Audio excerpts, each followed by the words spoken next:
मान लीजिए आपको बुखार लगी और आप फार्मेसी में गए और फार्मेसी वाला को बोले कि मुझे बुखार लगी है, कुछ दवाई दे दो, और उसने आपको कुछ एंटीबायोटिक दे दिया, एजिथ्रोमाइसिन दे दिया, सेफेक्सिम दे दिया या फिर और कोई एंटीबायोटिक दे दिया, और 4-5 दिन रोज़ आप खा लिए, आपका बुखार ठीक हो गया।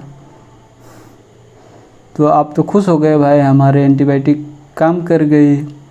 और मान लीजिए वो वायरल इन्फेक्शन था, उसमें बैक्टीरियल इन्फेक्शन नहीं थी आपको, तो antibiotic if you did not have taken antibiotic, अगर वो आप एंटीबायोटिक नहीं भी खाते तो आपकी वो 5 दिन में बुखार वैसे ही ठीक हो जाती।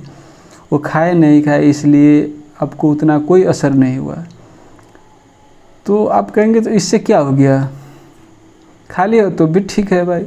नहीं, तो इससे क्या होता है कि आपकी एक तो पैसा खर्च हुई, दूसरी बात मेन बात क्या हो गई कि जो एंटीबायोटिक आपने खाई और उस एंटीबायोटिक की जो आपकी इन्फेक्शन नहीं थी वो बैक्टीरिया की, लेकिन आपकी शरीर में तो हज़ारों करोड़ों बैक्टीरिया है, यहाँ पर इस नाक में, मुंह में, आपकी आंद्रा में, इंटेस्टिन में, तो बहुत सारे बैक्टीरिया है। उस बैक्टीरिया सब पर असर पड़ेगी और वो बैक्टीरिया सब रेजिस्टेंस डेवलप करेगी।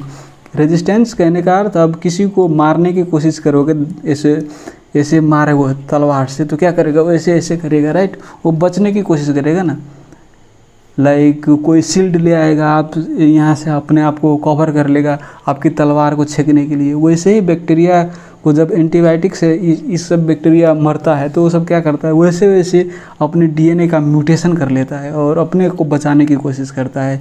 और वो जब म्यूटेशन हो जाती है तो बैक्टीरिया उस एंटीबायोटिक से नहीं मरती है, राइट। अब वो बैक्टीरिया अब रेजिस्टेंट हो गई, अब उसने नया शील्ड अपने ऊपर डेवलप कर दी, अब उस एंटीबायोटिक से वो नहीं मरने वाली है। और आप क्या करोगे, आप जाओगे किसी से हाथ मिलाओगे, अब वो रेजिस्टेंट बैक्टीरिया दूसरे को दे दिए, अब कहीं पर बैठे हो, छींक दिए, खोक दिए, ये बैक्टीरिया सब दूसरे सांस लिए दूसरे के शरीर में चले गए, दूसरे के शरीर में भीड़ दिए, दूसरे आपने वो रेजिस्टेंट बैक्टीरिया दूसरे के पास प्रोपागेट कर दिए। इसीलिए ये रेजिस्टेंट बैक्टीरिया बढ़ती चली जाएगी कम्युनिटी में, और वो बैक्टीरिया तो एंटीबायोटिक से मरने वाली नहीं है। तब क्या होगा प्रॉब्लम, अब उसी बैक्टीरिया का जब आपको इन्फेक्शन होगा या कि लंग्स में कहीं पर भी इन्फेक्शन होगा तो वो एंटीबायोटिक तो काम नहीं करेगा आपको फ्यूचर में। तो क्या ये सीरियस प्रॉब्लम है कि नहीं, आप कमेंट करो।